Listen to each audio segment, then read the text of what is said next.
चलो ध्यान देना, हम लोग बात किसका कर रहे हैं, सेकेंड लॉ ऑफ थर्मोडायनामिक्स। ठीक है, हम लोग जो प्रीवियस क्लासेस में देखे थे, पिछले क्लास में, उसमें फर्स्ट लॉ ऑफ थर्मोडायनामिक्स को देखे थे, वो भी क्वेश्चन आपका मॉडल सेट में था, ये भी क्वेश्चन आपका मॉडल सेट है। ठीक है, तो हम लोग आज बात करेंगे सेकेंड लॉ ऑफ थर्मोडायनामिक्स। यहाँ पे याद रखना कि फर्स्ट लॉ ऑफ थर्मोडायनामिक्स जो था उसी का रिवर्स प्रोसेस होता है सेकेंड लॉ ऑफ थर्मोडायनामिक्स। इस चीज को आप लोग माइंड में क्या कीजिएगा, सेट कर लीजिए। क्या होता है कि जो फर्स्ट लॉ ऑफ थर्मोडायनामिक्स था उसी का रिवर्स प्रोसेस होता है सेकेंड लॉ ऑफ थर्मोडायनामिक्स। ठीक, अब इसका statement, second law of thermodynamics जो है वो ट्रांसफॉर्मेशन करता है। किसका ट्रांसफॉर्मेशन करता है, तो हीट को वर्क में, इसमें करेगा हीट को वर्क में। और फर्स्ट लॉ में वो जो देखे थे उसमें क्या होता था कि मैकेनिकल वर्क को हीट एनर्जी में क्या करता था, ट्रांसफॉर्मेशन करता है। ठीक है, तो वही चीज यहाँ पे लिखे कि the law of specifying the condition, ये जो लॉ है वो किसको स्पेसिफाई करेगा, विशेष किसके बारे में बात करता है, जो कंडीशन होता है ट्रांसफॉर्मेशन का, बदलने का, वो क्या कंडीशन है, तो हीट, जो हीट है उसको किसमें बदलेगा, वर्क में। जो हीट है वो किसको बदलेगा, किसमें आएगा, वर्क में। और इस प्रोसेस को हम लोग क्या बोलते हैं, सेकेंड लॉ ऑफ थर्मोडायनामिक्स। अब यहीं पे बात खत्म नहीं होती, यदि केवल एक नंबर का डिफिनेशन पूछेगा 1 मार्क्स का, 1 मार्क्स का डिफिनेशन पूछे तो ये लाइन लिख के क्या करना, आप लोगों को छोड़ देना। अगर 2 मार्क्स का पूछे तो पूरा दोनों स्टेटमेंट को दे देना, 3 मार्क्स का पूछे नहीं तो दोनों स्टेटमेंट को दे देना।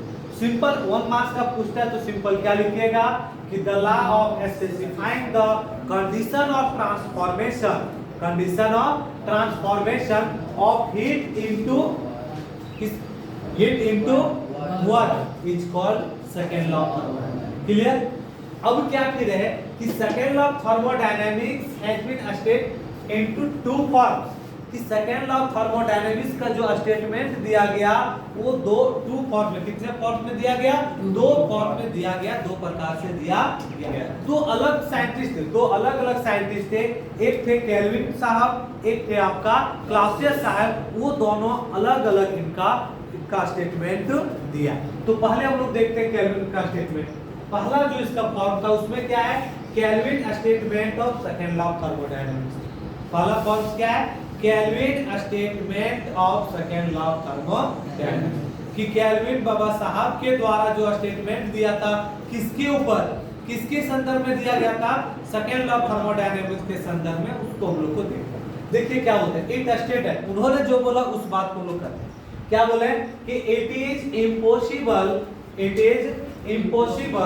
To get a continuous supply of work by cooling body to a lower temperature than that of the coldest of its surrounding। कहने का अर्थ ये है, उनका जो स्टेटमेंट था ये कहना चाह रहा था कि ये कभी भी संभव नहीं है, कदापि संभव नहीं है कि कोई एक कूलिंग बॉडी लगातार हीट को ट्रांसफर करे, वो भी किधर, लोअर टेम्परेचर की ओर, वो भी किस समय, जब उसका टेम्परेचर जो है उसके आसपास की टेम्परेचर से भी क्या हो जाए, कम हो जाए। क्लियर।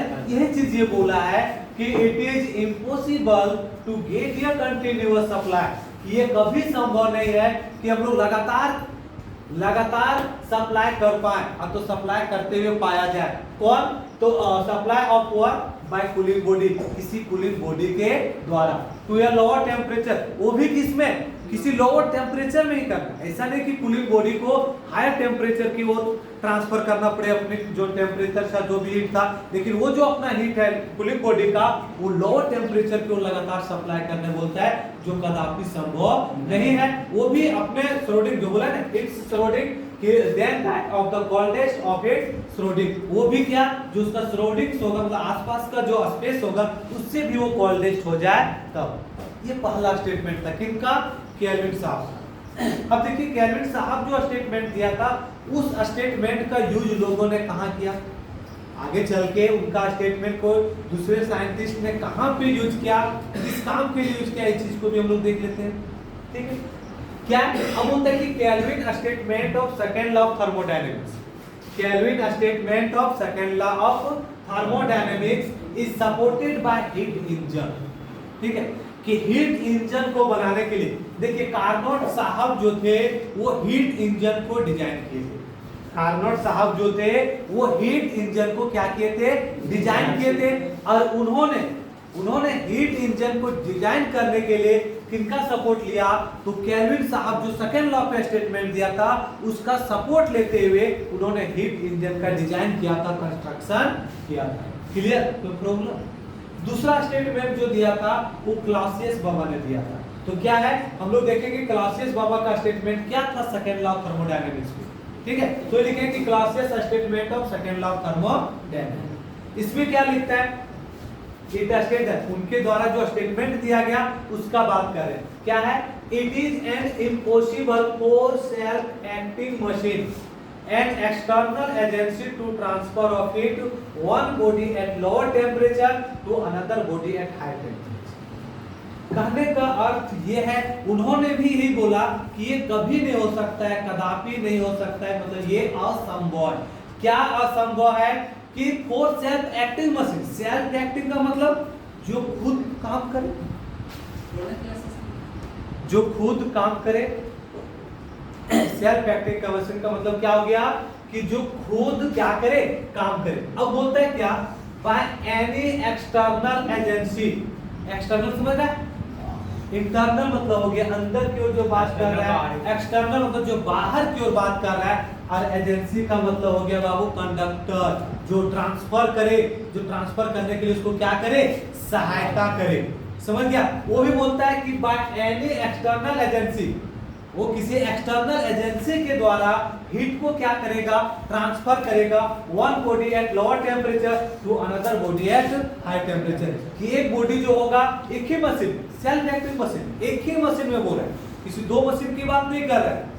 यहाँ बोला है ना, यह it is an impossible for a self acting machine, किसी एक मशीन के बारे में बात किया जा रहा है। और वो भी क्या कहा जा रहा है कि वो एक्सटर्नल एजेंसी के द्वारा वही एक मशीन क्या करेगा कि हीट को ट्रांसफर करेगा एक लोअर बॉडी की ओर, तो दूसरा जो होगा वो हीट को ट्रांसफर करेगा किधर, हायर टेम्परेचर की ओर। और एक ही मशीन के द्वारा ये कभी संभव नहीं है कि यदि अलग अलग नहीं, कि एक बॉडी बोलता है लोअर टेम्परेचर की ओर ट्रांसफर करेगा, तो दूसरा बॉडी बोलता है कि हाई टेम्परेचर की ओर ट्रांसफर करेगा। इसके लिए उसको क्या कम से कम दो सिस्टम चाहिए था, लेकिन यहाँ सेल्फ एक्टिंग मशीन एक ही सिस्टम है, इसलिए कदापि संभव नहीं है। ठीक है, अब बोलता है कि इनके स्टेटमेंट के द्वारा, जो क्लासियस साहब का स्टेटमेंट था, उनके स्टेटमेंट के द्वारा क्या चीज किसको डिजाइन किया गया, इस चीज को हम लोग को समझना पड़ेगा।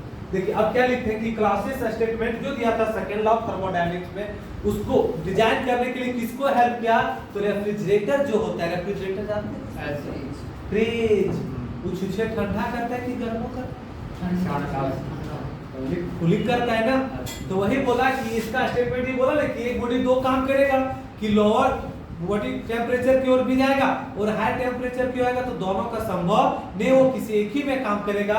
और इसका जो स्टेटमेंट था उसकी सपोर्ट लेते हुए रेफ्रिजरेटर को क्या किया गया, डिजाइन किया गया। ठीक है, इसी के साथ इस चैप्टर में जो आप लोग फर्स्ट सेकेंड टर्म में जो पढ़ना था इतना ही पढ़ना था। इससे आगे आपको ये हीट इंजन है, रेफ्रिजरेटर है, तो ये सब आपका डिलीट कर दिया गया, तुम लोग को देखना नहीं। हम लोग नेक्स्ट क्लास में नेक्स्ट वीडियो को देखेंगे।